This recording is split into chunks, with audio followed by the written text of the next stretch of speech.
Assalamualaikum warahmatullahi wabarakatuh. Bismillahirrahmanirrahim. Alhamdulillahi rabbil alamin.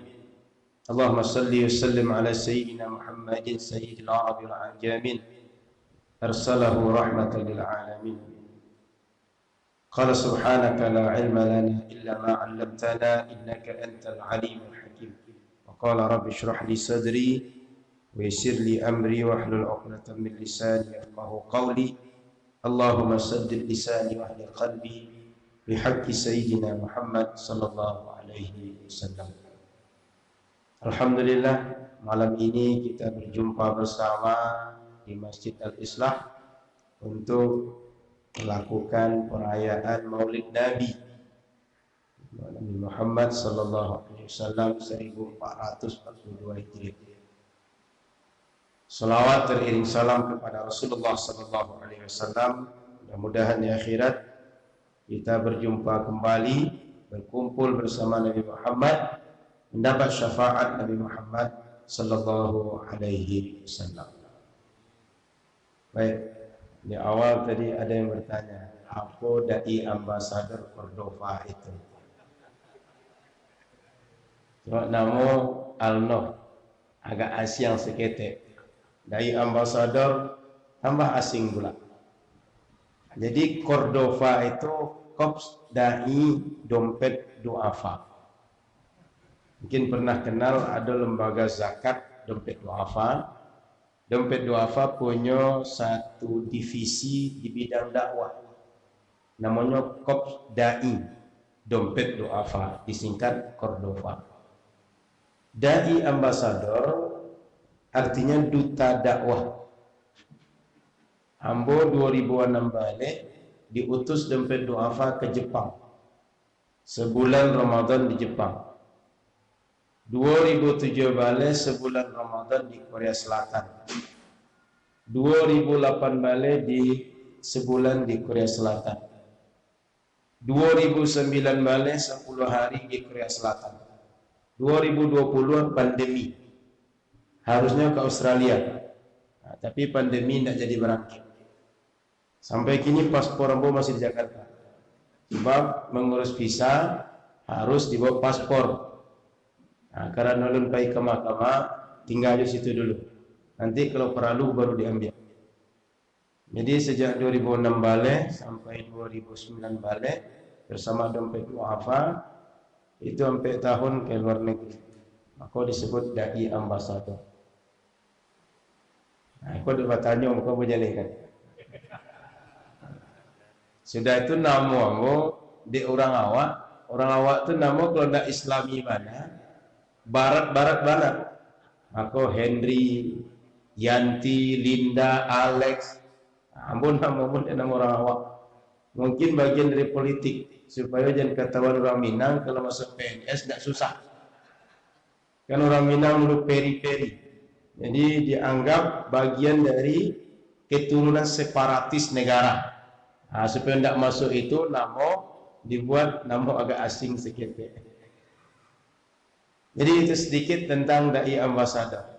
Baik, yang saya muliakan, yang saya hormati Bapak Pengurus Masjid Al-Islah, Bapak RW 18, Bapak RW 21, Bapak RT yang hadir di 2 RW, Bapak Pengurus Masjid, Masjid Purnama, Mushola Purnama, kemudian perangkat-perangkat yang lain, semua alim ulama, tokoh masyarakat, ibu-ibu majelis ta'lim, majelis pengajian Masjid Al-Islah yang saya hormati.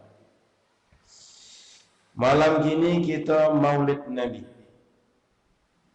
Apa beda Maulid Nabi di pengajian yang biasa-biasa kita buat?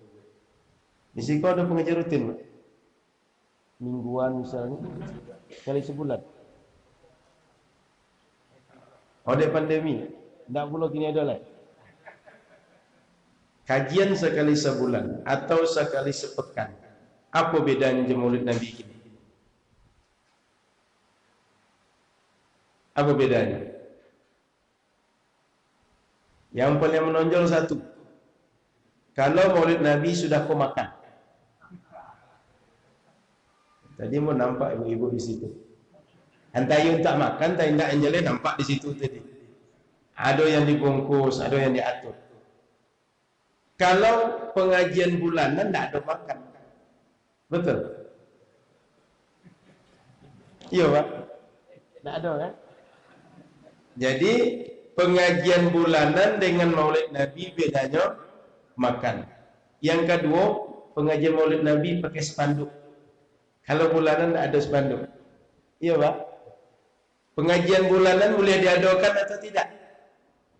Boleh. Karena sama pengajian bulanan dengan maulid Nabi. Kalau pengajian bulanan boleh, berarti maulid Nabi boleh dibuat. Paham apa saya mau? Kalau pengajian bulanan boleh, maulid Nabi boleh.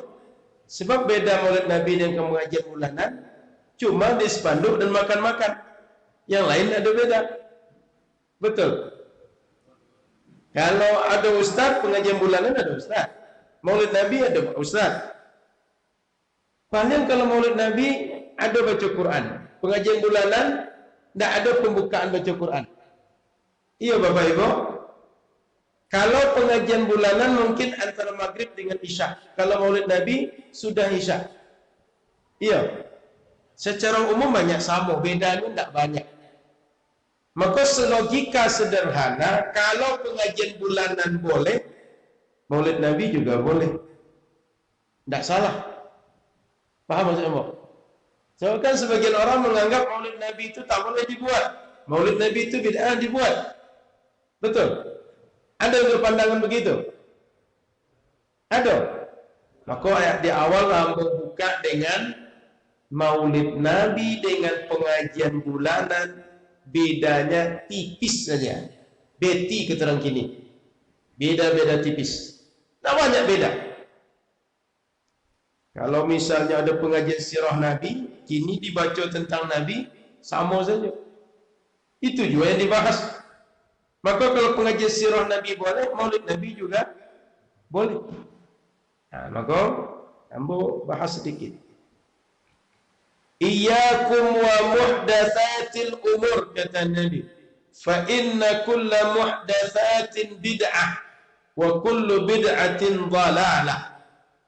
Kata Nabi, jangan biasa membuat perkara-perkara baru dalam agama. Karena setiap membuat perkara yang baru dalam agama itu bid'ah. Bid'ah itu sesat. Nah, itu. Hadisnya seperti itu. Bagaimana memahami hadis itu? Ada hadis lain untuk pendekatan pemahaman. Kata Nabi, la salata li jaril masjidi illa fil masjid.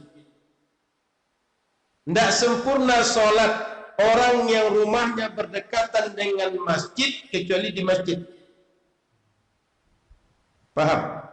Tidak sempurna solat orang yang rumahnya dekat masjid kecuali di masjid. Kalau misalnya di antara kita nyu rumahnya dekat Masjid Al-Islah, nyu solat di tempat lain bukan di Masjid Al-Islah, sempurna tidak solatnya? Contoh Masjid Purnama, contoh Musola Purnama, atau karena ada pengajian di tempat lainnya solat jamaah tempat lain. Sempurna tidak solatnya? Sempurna tidak? Sempurna, Pak. Jadi ini maksudkan hadis tadi apa yang tidak sempurna?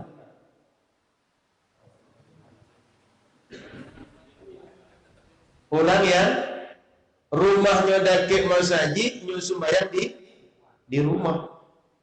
Berarti tidak setiap orang yang rumah dekat masjid solatnya tidak sempurna.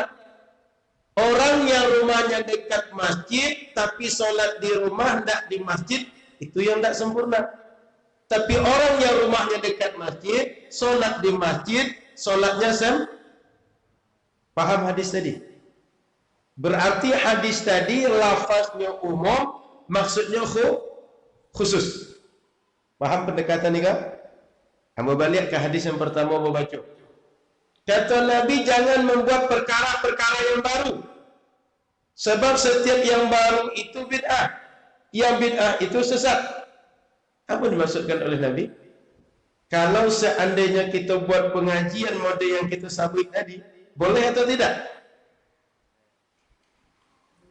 Kok ragu? Tadi kan boleh. Ini kok tidak? Boleh, Pak?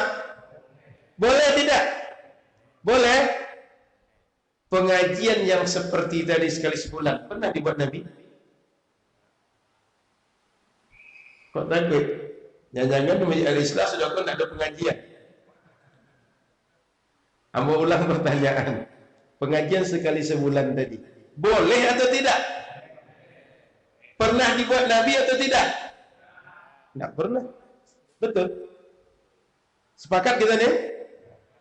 Pengajian sekali sebulan atau sekali sepekan di Masjid Al-Islah boleh. Padahal tak dibuat Nabi. Apa yang mau sampaikan? Bahwa kalau disebut bid'ah dalam agama, tidak mutlak setiap yang tak dibuat Nabi tak boleh dibuat. Buktinya tadi, sepakat jamaah Masjid Al-Islah pengajian bulanan yang tak dibuat Nabi boleh dibuat. Iya. Maka hadis tadi berarti setiap perkara agama yang dibuat, yang dimunculkan belakangan oleh siapapun, bukan bagian dari agama, tidak sejalan dengan agama, tidak cocok dengan kaedah-kaedah agama, itu yang sesat. Tapi kalau sejalan dengan kaedah agama, sejalan dengan ajaran agama, mewujudkan tujuan agama, membuat orang semakin kenal dengan agama, dekat dengan agama, dia tidak dilarang oleh agama. Paham? Itu maksud hadis tadi itu. Setiap yang bertentangan dengan agama, tidak sejalan dengan agama, merusak agama, tidak ada dalil agama, dalil umum, dalil khusus, itu yang dilarang oleh agama. Tapi yang ada dalil umum, ada dalil yang tersirat, ada kebaikan-kebaikan yang sejalan dengan agama, boleh dibuat meskipun tak ada di zaman Nabi. Itu yang pertama tentang pemahaman hadis. Sehingga kita jangan takut dibilang orang bahwa ini bid'ah. Tidak. Betul bid'ah secara bahasa, tapi tak salah secara agama. Kedua,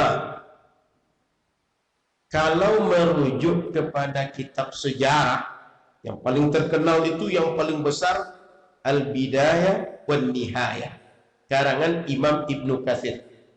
Beliau murid Imam Ibnu Taimiyah.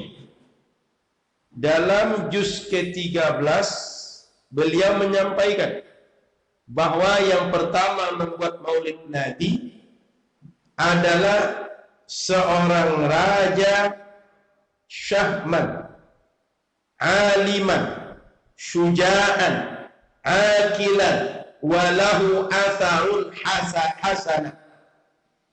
Yang pertama membuat maulid Nabi ini seorang nama raja, yaitu Raja Muzaffar. Sekitar tahun 630 Hijriah wafatnya. Beliau raja yang berani, gagah, hebat, berilmu, dan banyak peninggalan-peninggalan yang baik. Dan suka bersedekah. Ketika maulid Nabi pertama beliau buat, Imam Suyuti bercerita dalam kitab Husnul Maqsid fi Amalil Maulid, kata beliau saat itu disediakan sebanyak 5.000 ekor kambing bakar. Apa yang 5.000 ekor kambing? Kalau ditaruh di Masjid Al-Islah buat tak? Kambing dibakar 5.000, lalu dihidangkan di Masjid Al-Islah, taruh di nampan. Ya nampan nama itu, talam itu. Taruh di talam, taruh nampan, 5.000 ekor. Muat di sini. Kapalonya saja muat tak? Nego sikit. Tak buat semua kepala saja. Muat 5.000, banyak. Dan 10.000 ekor ayam panggang. Jadi kalau kambing agak gadang kini ayam, muat 10.000 di situ. Yang panggang itu. Nah, kalau tidak muat semuanya ekornya saja 10.000. Sudah itu 5.000 ekor kuda dan puluhan ribu piring yang di dalamnya ada snack, ada manisan. Tapi kalau tengok ke pakaiannya, di zaman itu pakaiannya dihargai cuma 5 dirham. Kalau bahasa orang awak, pakaiannya pakaian orang biasa. Pakaian orang menengah ke bawah ekonominya. Sehingga kata istrinya, tukarlah baju itu dah. Sagan nama mencari udah baju mode itu. Udah rajo. Kalau ibarat dia gitu, yang paling tinggi kan Pak RW gini. Pak RW bajunya masa cuma segitu katanya. Masa cuma beli di kaki 5. Kira-kira mode itu kata istrinya. Pakailah baju yang beli di Mall Pekanbaru kayak gitu. Atau yang di mall gitu. Apa kata beliau? Saya pakai baju buruk tapi banyak sedekah, lebih saya suka dibanding baju bagus, saya tak banyak sedekah. Itu orang pertama buat maulid tadi. Dan kata Imam Suyuti wa yahduruhu a'yanul ulama wa sufiyah. Dihadiri oleh para pemuka ulama dan para ahli tasawuf. Mereka ahli zikir. Yang menghadiri ahli ilmu, ahli zikir. Dua kelompok itu. Kira-kira mungkin acara itu salah atau tidak. Yang hadir ulama, ahli zikir, ahli ilmu, ahli zikir. Mungkin acara itu salah. Sebab ahli zikir, ahli ilmu yang hadir. Kalaulah salah, pasti ahli ilmu, ahli zikir tadi, kalau nyo hadir, nyo bubarkan. Atau sebelum dibuat acara tadi, dibatalkan. Betul? Iko diundang hadir. Sedekah banyak, ahli ilmu hadir, ahli zikir hadir. Berarti acara maulid pertama sekali dibuat, direstui ulama hebat di zaman itu. Maka kalau ada berita maulid Nabi pertama dibuat orang Syiah, dibuat oleh orang zindik, itu berita palsu, bohong, tidak betul. Maka yang kita buat sejak dulu, Imam Az-Zahabi menyebut bahwa Raja Muzaffar yang kita ceritakan tadi, karena sunniyan, seorang sunni, ahlu sunnah wal jamaah. Siapa dia ini? Ipar daripada Salahuddin Al-Ayyubi. Siapa Salahuddin Al-Ayyubi? Seorang panglima ahlu sunnah wal jamaah yang mengalahkan pasukan salib. Beliau panglima ahlu sunnah. Inyo ambil ipar orang Syiah mungkin. Inyo ulama, inyo raja, panglima. Inyo ambil iparnya orang Syiah mungkin. Tidak mungkin. Dia karena ulama ahlu sunnah, diambil iparnya ahlu sunnah. Dalam bahasa para ulama, dia yang menikahkan raja tadi dengan adiknya. Jadi sekali lagi, kalau ada yang memberitakan maulid Nabi adalah amalan orang Syiah, kita menghidupkan amalan orang Syiah. Pertama dibuat orang Syiah, dibuat orang zindik, berita palsu, bohong. Jadi jangan percaya. Kalau ada orang Salafi, orang Wahabi menyebut dibuat oleh Syiah, bohong, tidak benar, salah, tidak ada buktinya, baik dari referensi sejarah ataupun fakta kejadian di zaman itu. Buku yang Anda baca Al-Bidayah wan Nihayah tadi, itu yang menulis murid Imam Ibn Taymiyah. Imam Ibn Taymiyah rujukan paling pertama Salafi dan Wahabi. Jadi terbantahkan oleh pemahaman mereka sendiri. Paham makasih Ambo? Itu pertama tentang maulid. Yang kedua, tadi Ustaz kita membaca surat Al-Ahzab. Laqad kana lakum fi Rasulillahi uswatun hasanah. Rasul tauladan yang baik Bagi siapa? Beliau tadi melanjutkan liman kana yarjullaha wal yawmal akhirah wa dzakarallaha katsira. Betul Ustaz. Ada 3 kelompok yang bisa menjadikan Rasul itu uswatun hasanah.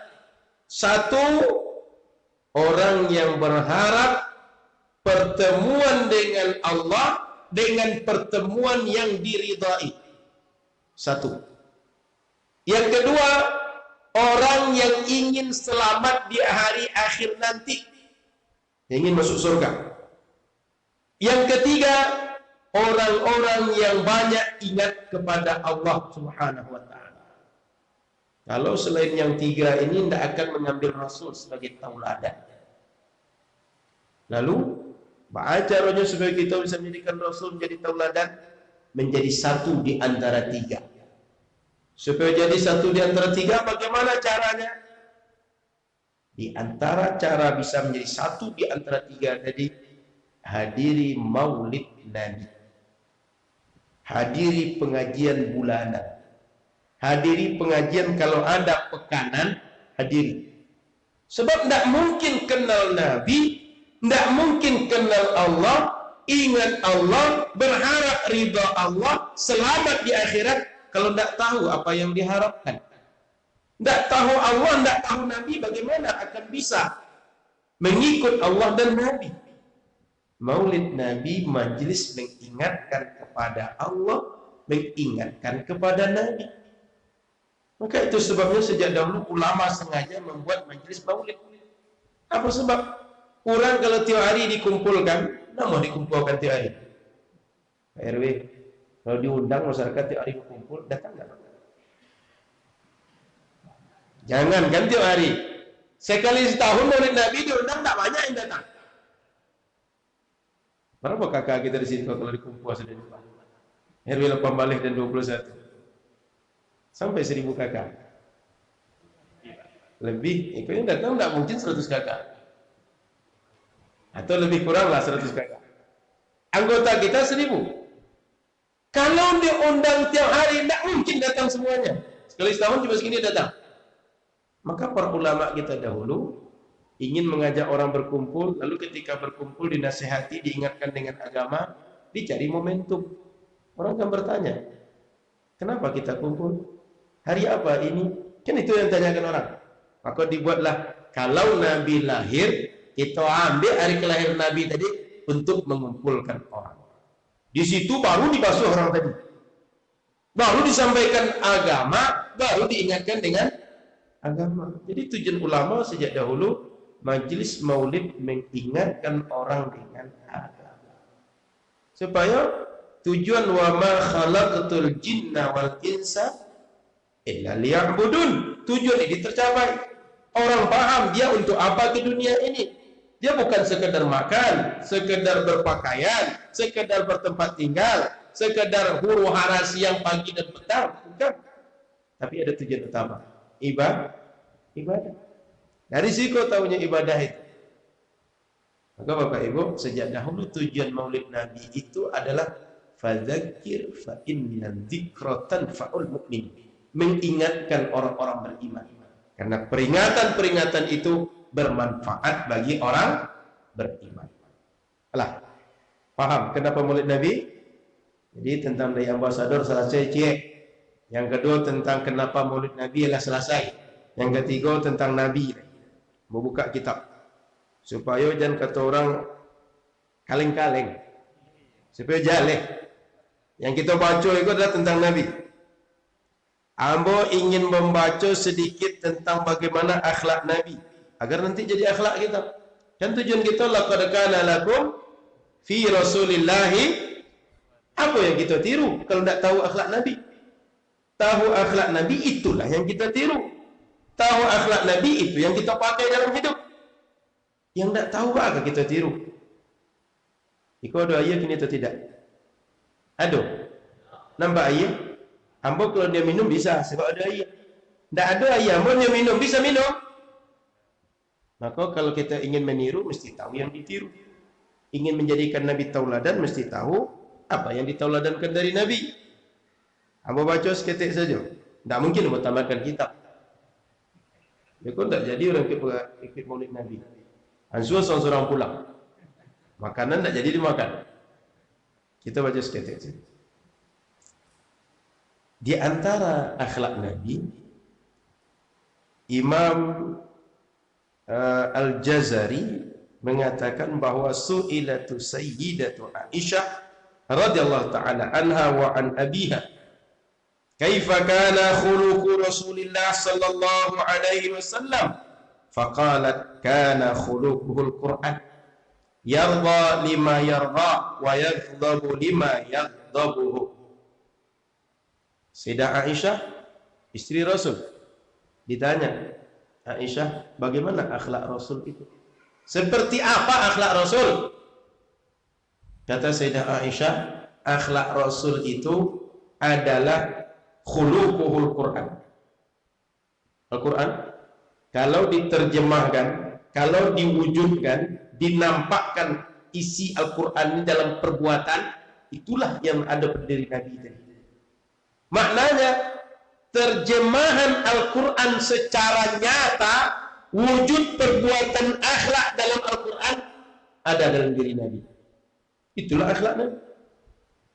Lalu dilanjutkan, Nabi kalau ridho, suka sesuatu berdasarkan yang disukai oleh Al-Quran. Nabi marah berdasarkan yang tak disukai oleh Al-Quran. Artinya yang dibuat Nabi, yang disukai Nabi, yang disukai oleh aturan agama. Yang Nabi tak suka, apa yang tak disukai aturan agama. Itu akhlak Nabi yang pertama. Hamba ingin mengingatkan, berapa banyak ayat Al-Quran ini kan? 30 juz kan, berapa banyak ayatnya? Supaya tidak payah 6.000 saja. Maka sebut 6.066, 6.236, Ego takut salah. Biar kita sepakat 6.000. Kata ulama, ahli hukum, isi dari 6.000 Al-Quran, ayat Al-Quran tadi, cuma 500 bercerita tentang hukum. Sehingga ayatul ahkam, ayat bercerita hukum, cuma 500. Berapa sisanya? Berapa? 5.500. Kalau dibagi persentase, berapa persen yang 5 tadi, yang 500 tadi? Sampai 10%. Tidak sampai. Katakan 1/9. Sampai 1/9. Yang bicara hukum Al-Quran itu cuma 1/9. Paham? Sisanya bicara apa? Akhlak, akidah.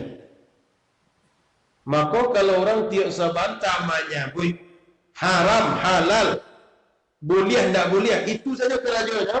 Jadi hakimnya, orang dihukum itu berarti paham bagian paling sedikit dari Al-Quran. Paham ke siapa? Setiap sabantah, ikut salah, ikut tidak batua, ikut haram.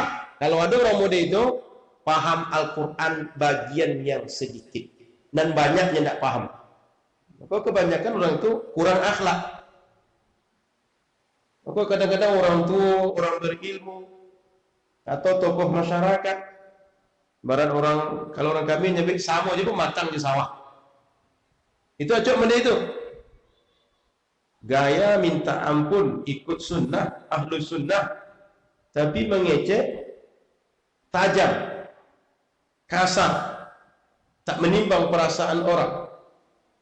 Kadang-kadang orang mengaji, nyoba mengaji belum baca Quran. Mudahnya seorang nampak dia baca Quran. Mudahnya seorang boleh rajin baca Quran. Padahal sedang pengajian. Sebenarnya kenapa dia baca Quran? Untuk menunjukkan dia tidak suka di ustaz itu.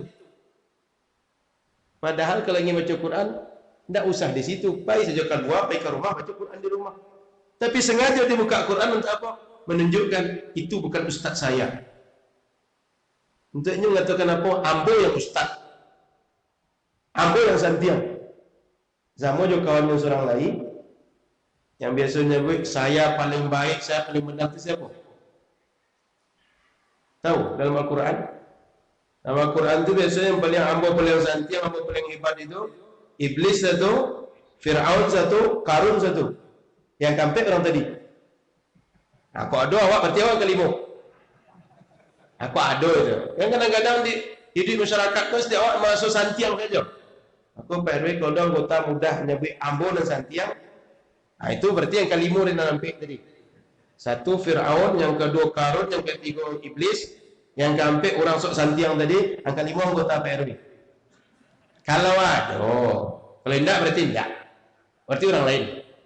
Nah, jadi Bapak Ibu rahmati Allah Subhanahu wa taala, dalam Al-Qur'an itu paling banyak bercerita akhlak, bercerita akidah. Hukum sedikit. Maka perlu saya sampaikan, agama ini kalau kita kaji keseluruhan, muaranya ada 3. 1 berbicara tentang keyakinan, 2 tentang amaliyah, perbuatan fisik, yang ketiga akhlak. Yang paling dasar akidah, turunan dari akidah adalah amaliyah dan akhlak, dan paling tinggi kedudukannya akhlak.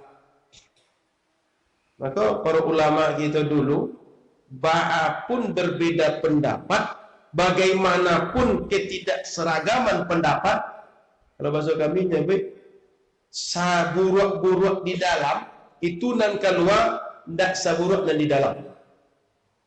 Meskipun di dalam kau harimau dan keluar, pas keluar itu kucing juga. Padahal dalam kau berang minta ampun. Tapi membahasakan, mengemas itu dengan bahasa yang baik, dengan akhlak yang baik, dengan cara yang baik, di tempat yang baik, dengan adab, dengan rasa, dengan logika, cerdas dalam memperbaiki sesuatu yang salah. Itu dahulu begitu. Kenapa? Karena akhlak paling besar dalam keilmuan. Tapi kalau akhlak hilang, sakit-sakit, meletup-letup. Kata orang kini sumbu pendek. Kata orang kini sedikit-sedikit langsung muncul, boom, marah. Itu tak usah, itu tak boleh, berhenti, keluarkan. Bukan itu bahasa orang berakhlak. Maka balik pada Nabi SAW, beliau itu dengan siapapun akhlaknya hebat. Makanya sebut penterjemahan Al-Quran. Artinya terjemahan Al-Quran ada dalam diri Nabi. Datang seseorang ke masjid Nabi, orang Arab Badui, kalau kata orang pedalaman, orang primitif, tidak biasa seperti kita. Sampai di masjid bertemu Nabi, bercerita dengan Nabi, selesai hajatnya, ingin ke pasar. Sebelum ke pasar, ingin buang air kecil. Kebelet kata orang Betawi. Ingin ke jamban Mas Haji. Karena ingin buang air kecil, dia lihat masjid Nabi itu lantainya tanah, nyumpai ke sudut Mas Haji, ke jamban di situ, buang air kecil di situ. Kira-kira datang orang ke Masjid Al-Islah, dia pergi ke sudut kiri saya ini, kiri kanan Bapak Ibu, kencing di situ. Apa kira-kira sikap orang jemaah Al-Islah? Pak RT di situ Pak, boleh Pak? Kencing orang di situ. Orang Arab Badui tadi kencing di masjid Nabi. Sahabat yang lain marahnya minta ampun. Kan kalau pedang itu kan besi, kalau ditarik itu berbunyi, sudah berbunyi. Ketika ditarik tadi, langsung tenang, sabar, diam, jangan marah. Sahabat tidak tahan lagi itu. Maka bagi sahabat melihat orang kencing di depan mata, Rasul menahan jangan marah. Itu kalau ibarat jam berputar, itu lambat betul jam berputar rasanya. Marah itu sampai di ubun-ubun. Ingin marah tapi dilarang. Sementara yang dimarahkan depan mata. Nah, tengok aja kalau ada preman sudah marah itu. Mungkin aduk itu pernah suka dimakan gitu oleh orang itu. Rasul melarang marah. Sahabat emosinya. Selesai orang tadi buang air kecil, Nabi panggil. Kamailu. Siko. Tanya Nabi, kok ke jamban di situ? Kenapa buang air kecil di situ? Apa jawabnya? Zanantu annahu sa'idun minas sa'idat. Ambo kira tanah yang tampil ambo ke jamban tadi Sama je tanah belakang rumah di kampung. Sama je tanah-tanah di kabun dan lain. Sebab kan kalau orang kampung, jangan kan orang kampung, sopir-sopir, kalau sakit apa dia lakukannya? Yang ingin bawa yang ketek. Berhenti tapi jalan, untung tapi jalan. Ikut tengah jalan berhenti. Buka pintu sebentar. Tagak di situ. Betul lah banjir aja. Aku sami-sami terkaji. Tiba-tiba kok banjir, tadi kan ada hujan. Tiba-tiba banjir. Itu dia orang kota. Ini orang pedalaman. Biasa bagi mereka kalau buang air kecil, buang air besar dekat rumah mereka. Itu maksudnya Nabi kan tanah lantai.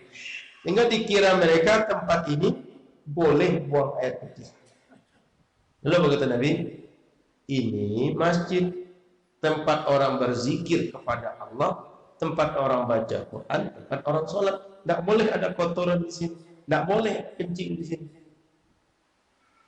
Ini memang tidak tahu masalahnya. Pokoknya kencing. Kalau dia tahu, tidak akan melakukan itu. Oleh Nabi yang dilakukan pertama, bertanya. Kenapa? Setelah paham, diberitahu. Setelah diberitahu, dimaafkan. Pergi dia, sahabat yang lain yang sedang marah tadi, Nabi suruh ambil air 1 ember. Sudah itu siram. Sudah siram, tutup dengan tanah. Habis najis tadi. Terbayang kalau sedang buang air tadi, dimarahkan. Apa yang terjadi? Kau ingin buang air kan? Ingin keluar, dimarahi, dikejar. Apa yang terjadi? Jangan-jangan keliling masjid ya. Keliling masjid sambil kencing nanti. Kan anak kecil gitu. Kita larang dia tetap kencing sambil melari dia. Maka muncul pepatah, bapak kencing berdiri, anak kencing berlari. Maka mohon maaf orang-orang tua di daerah kita ini, tolong kalau berbuat apapun perbuatan, contohkan yang baik. Apa sebab? Kita suruh atau tidak, kita sadari atau tidak, banyak yang meniru perangai kita. Apalagi di rumah ada anak yang sedang berkembang. Tengoknya anak kita makan pakai sendok, dia makan pakai sendok. Dia tidak tahu apa gunanya. Kita makan minum pakai gelas, dia minum pakai gelas. Tidak tahu apa gunanya. Yang penting kita makan pakai sendok, minum pakai gelas, dia gunakan itu. Meniru. Nah, maka balik cerita tadi, Nabi tanya. Nabi beritahu, Nabi ingatkan.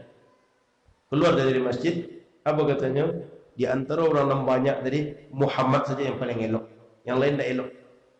Kenapa? Yang lain ingin marah. Yang lain emosi. Cuma Nabi yang tenang. Tidak marah terhadap orang tadi. Berkesan akhlak Nabi bagi orang lain. Kira-kira kalau kita di masyarakat terjadi mode itu, ada yang sanggup seperti Nabi? Mungkin rata-rata tidak kuat kita seperti Nabi. Nah, tapi itulah akhlak Nabi. Meskipun sangat buruk, sangat tidak masuk akal, sangat tidak beradab di masjid kencing, Nabi mampu menahan amarah dan menunjukkan akhlak mulia. Itu hebatnya Nabi. Berakhlak dengan akhlak Al-Quran. Kenapa Nabi sampai seperti itu? Nabi menyebut umatnya ruhama'u bainahum. Sifat Nabi dan umatnya saling cinta kasih sesama mereka. Kalau sama sayang kita dengan umat, dia salah jangan dimarahi. Salah dibetulkan, salah diingatkan, salah diajarkan. Ini kadang dia salah, dia tidak tahu salahnya, tidak pernah diberitahu, tidak pernah tahu kenapa dia salah. Tiba-tiba kita marah. Berarti yang salah sebenarnya siapa? Dia atau kita? Kita seharusnya salah. Karena kenapa? Orang berakal mestinya mampu mengukur orang tak berakal dengan akal dia. Orang yang cerdas, orang yang berilmu mampu berjiwa lapang terhadap orang yang ilmunya belum sebanyak dia. Mestinya begitu.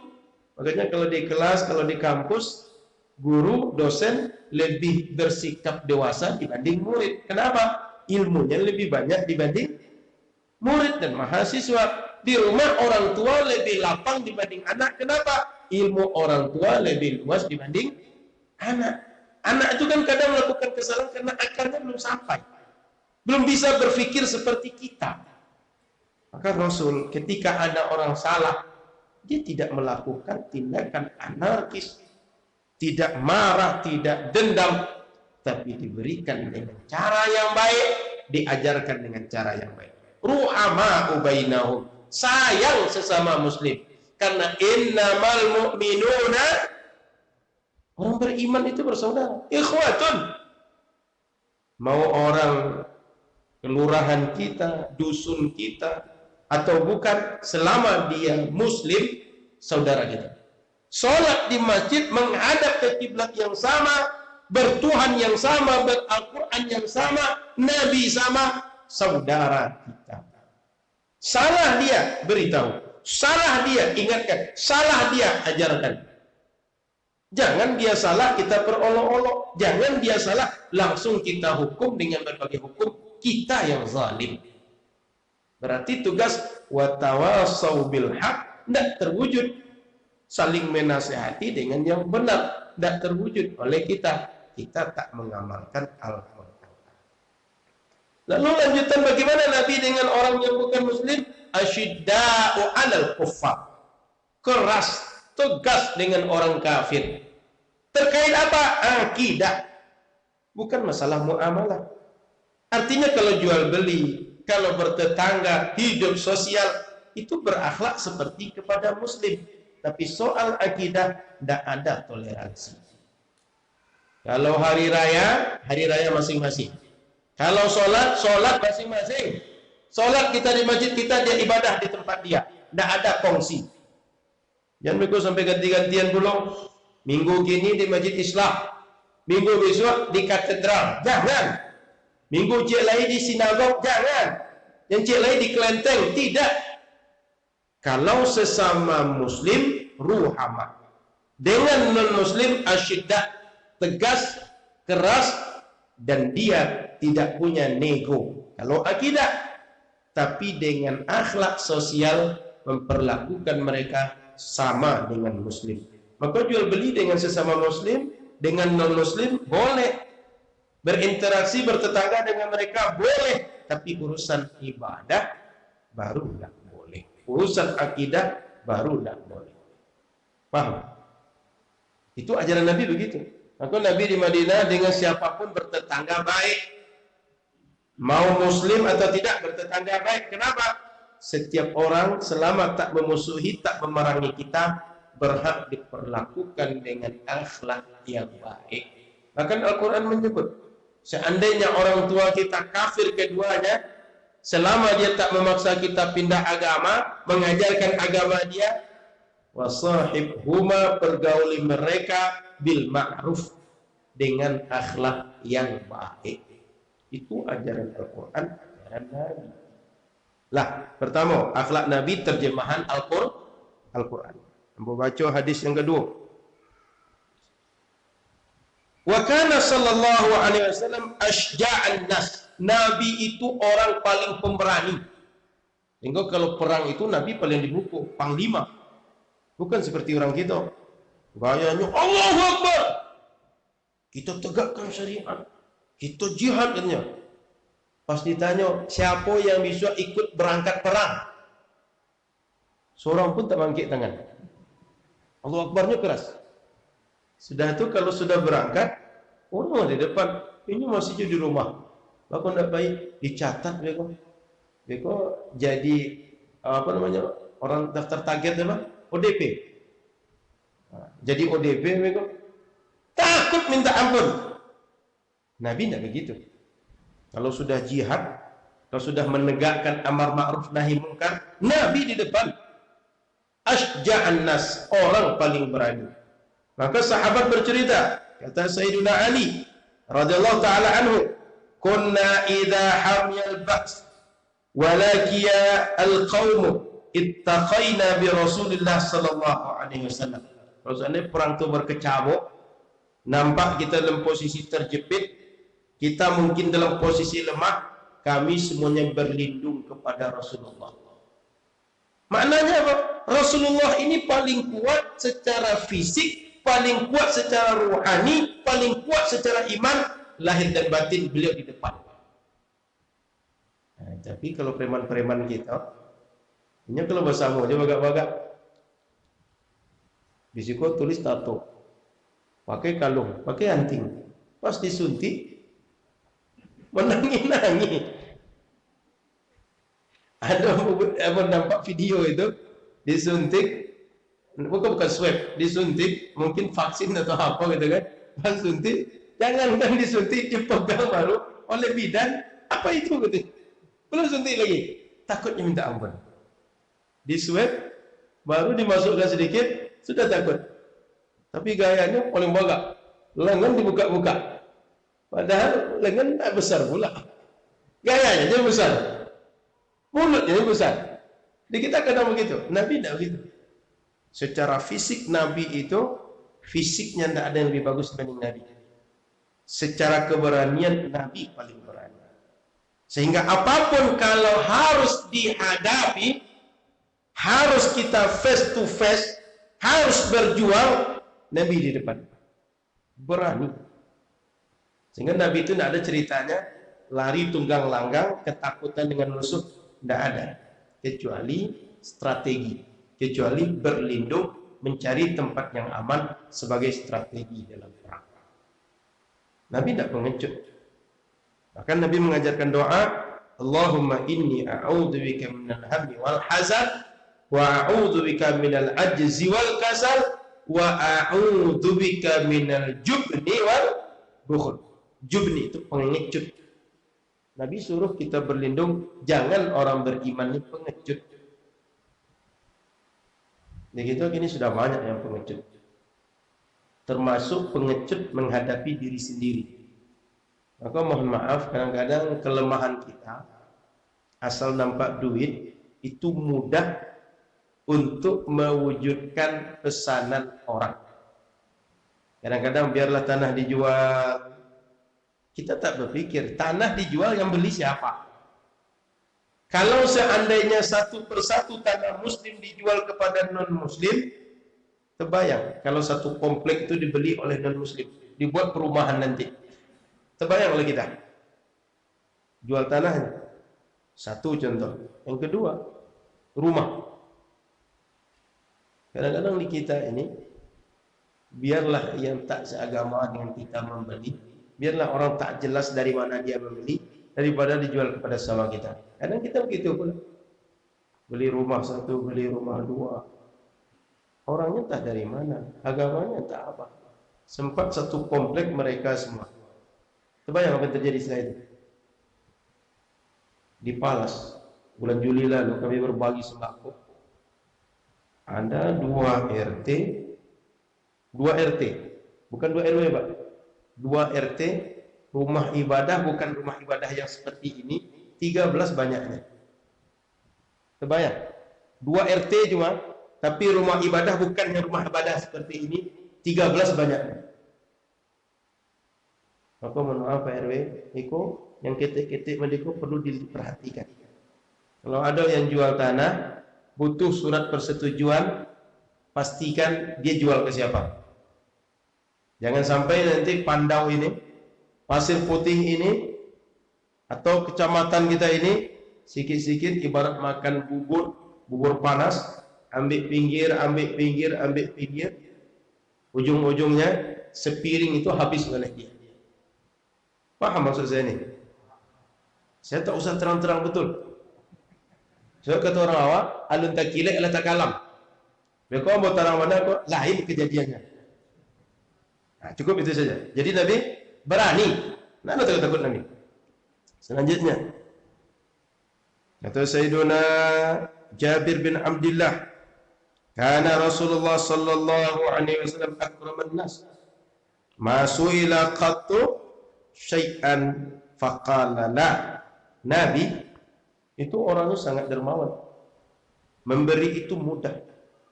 Nabi tidak pernah diminta orang kecuali dia memberi. Artinya tidak pernah orang datang kepada Nabi, mengadu kepada Nabi pulang tangan kosong. Itu tidak pernah. Kalau bertanya, dijawab. Kalau minta sesuatu, diberi. Kalau minta perlindungan, diberi perlindungan. Apa yang diminta kepada Nabi, orang tadi dapat dari Nabi. Kenapa? dalam diri Nabi tak ada sesuatu pun yang mahal kecuali kedekatan kepada Allah. Sehingga apapun yang ada ini ringan. Orang minta, ambillah. Pernah ada orang minta kepada Nabi, waktu itu di masjid, minta kepada Nabi, ini ambil. Ibarat barang diberikan oleh Nabi, ini ambil, bawa oleh engkau. Mudah-mudahan menolong engkau. Apa kata orang tadi? Cuma segitu Nabi. Maksud awaknya, cuma segitu. Dia tak puas, dia berharap lebih banyak. Kamai kata Nabi. Wajib tangan, bawa ke rumah. Rumah Nabi kan cuma berbatas dinding. Pergi ke rumah Nabi, apa kata Nabi? Tengok seisi rumah ini, ada yang berharga bagi engkau, bawa oleh engkau. Kalau ada jam cantik, bawa jam. Tapi jangan jam yang ikut. Tidak berhenti pengajian nanti. Nak nampak jam nanti. Ada kipas, bawa. Tapi jangan kipas ikut. Ikut keluar orang sadanya. Panas Masjid Al-Islah. Pokoknya yang berharga di rumah, bawa semua. Lalu orang tadi tengok rumah Nabi, tak ada satu pun yang mungkin dibawa. So bagi Nabi tak ada yang mewah di rumah. Lalu ditanya Nabi, saya sudah bisa bantu engkau atau belum? Sudah cukup saya bantu atau belum? Sudah Nabi. Sekarang balik ke masjid. Di depan mereka nanti kata Nabi, kalau saya tanya saya sudah cukup membantu engkau atau belum? Jawab sudah. Supaya apa? Orang sahabat tadi kan marah. Sebab sudah dikasih Nabi, kalau bahasa awak Belando minta tanah. Dia lagi hati minta jantung. Dia lagi seketik minta banyak. Nabi sudah memberikan. Sekarang saya tanya lagi, engkau sudah cukup saya bantu? Sudah Nabi. Karena sudah jawab sudah, sekarang pergi engkau. Supaya apa? Sahabat tidak marah. Karena orang tadi meminta dibantu Nabi, tak bersyukur. Marah sahabat. Sampai begitu Nabi. Disuruh tengok ke rumah, ambil apa yang berharga bagi engkau. Begitu ada yang sampai mode itu. Celengan tadi Pak isinya banyak warna abu-abu atau warna hijau? Celengan tadi. Kalau tengok, jangan isinya parang isinya. Itu 1000 atau yang abu-abu itu, atau yang warnanya agak coklat apa namanya, agak orange sedikit. Itu 5000. Tapi kalau orang pemurah, warnanya merah, warnanya biru, pakai peci orangnya. Ya kan? Aku kadang-kadang tengok kotak celengan itu ngeri kita. Isinya parang. Maka Bapak Ibu, Nabi dermawan. Tidak pernah orang minta kecuali Nabi kasih. Tidak pernah orang berharap kecuali Nabi penuh. Bahkan diceritakan di sini, kata beliau dalam hadis Sayyidina Anas, anna rajulan sa'ala an-nabiy sallallahu alaihi wasallam. Ada orang datang kepada Nabi minta. Apa yang dia mintanya? Ghanaman baina jabalaini fa'tahu iyyah. Minta kambing, kambingnya banyak. Apa lakukan Nabi? Ambil oleh engkau. Waktu itu Nabi sedang mengembalakan kambing banyak, diminta oleh Nabi. Apa kata Nabi? Bawa semua. Lalu apa kata orang tadi? Faqala ayya qaumin aslimu. Pulangnya ke kampung, sampai di kampung, masyarakat, semua orang RW 18, RW 21, sini. Saya tadi pergi ketemu Muhammad, saya minta kambing dia banyak-banyak, dia kasih saya.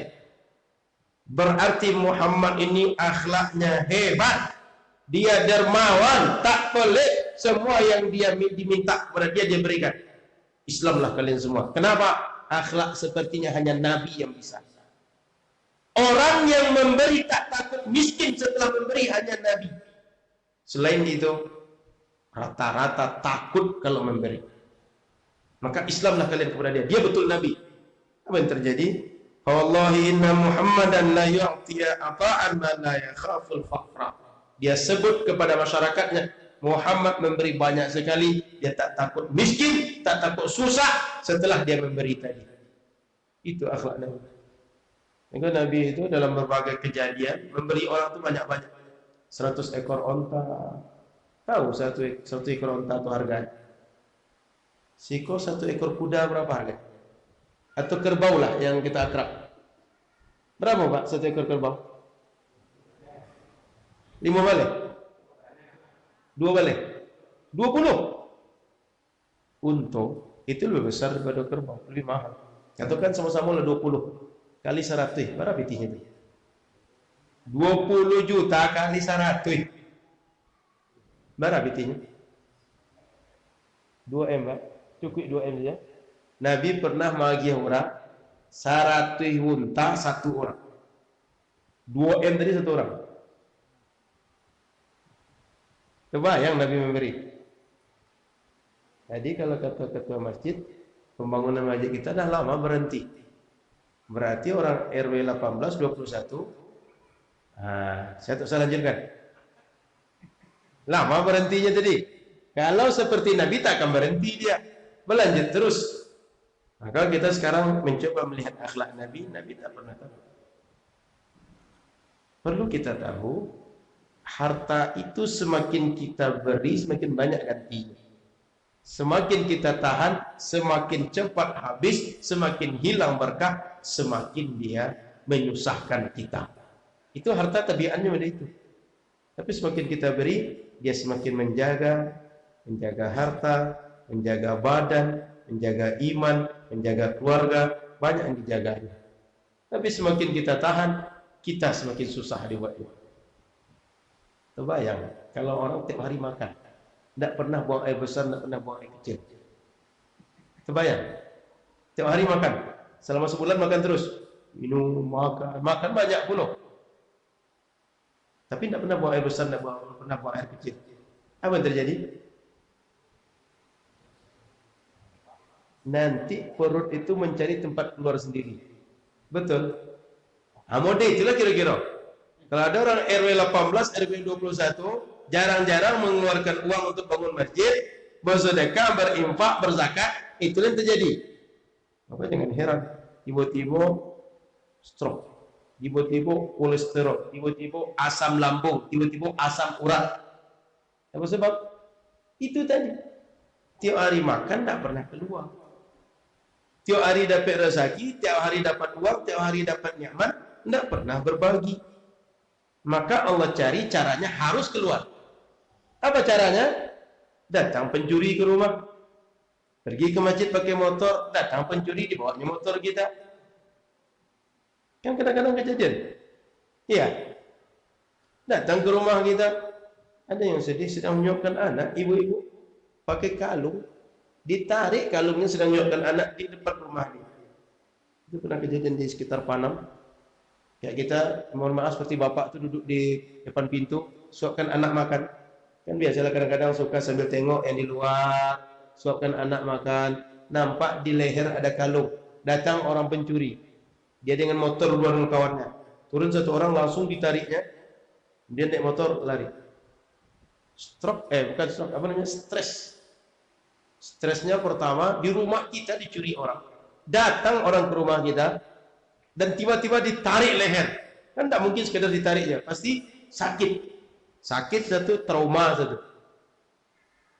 Apa sebab itu terjadi? Bagian dari kita tidak dijaga oleh Allah. Kenapa tak dijaga? Haknya harta tak dikeluarkan. Maka Nabi SAW, beliau sangat dermawan.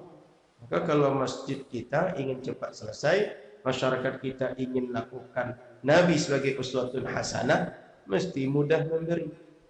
Dan tak ada orang bangun masjid kecuali ketika dia bangun masjid, di surga Allah buatkan istana bagi orang yang ikut membangun masjid. Apa yang belum selesai, Pak? Apa yang belum selesai? Banyak yang belum selesai.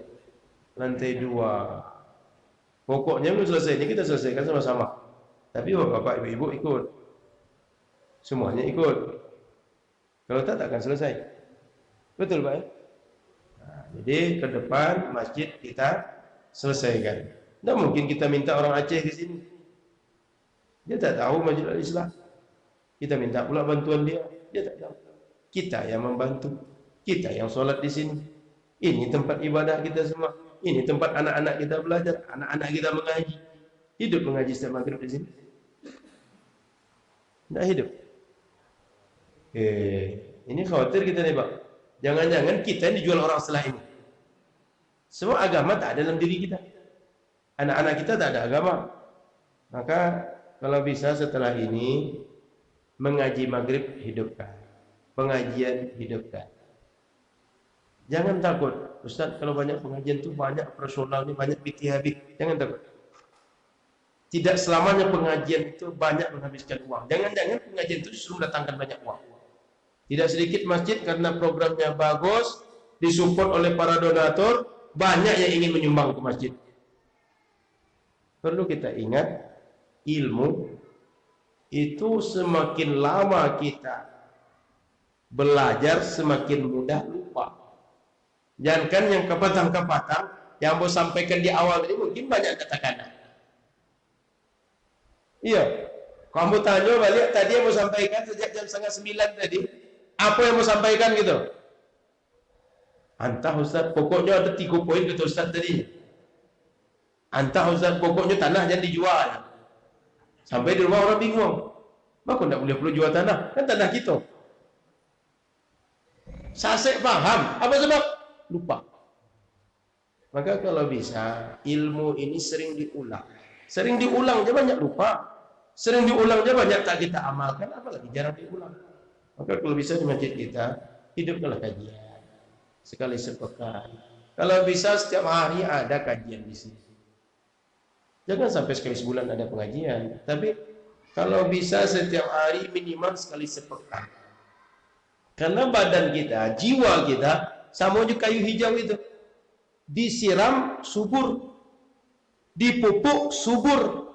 Diberi makan, subur. Tak ada makan, tak ada disiram, tak dipupuk, dia kering, mati. Jiwa kita juga begitu. Tidak diisi, mati. Nah itulah sebabnya Pak. Kurang orang sedekah itu karena itu.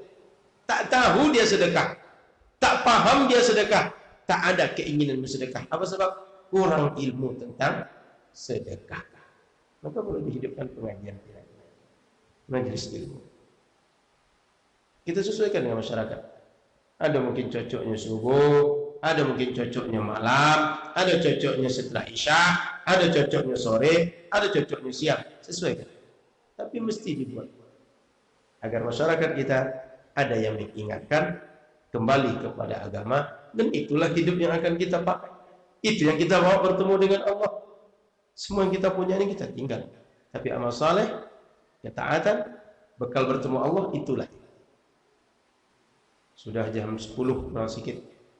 Aku kira cukup itu akhlak Nabi, agar ayat dibacakan Ustaz kita tadi bisa kita terjemahkan dalam hidup. Dan maulid Nabi kita, maulid Nabi yang membuat kita meniru akhlak Nabi.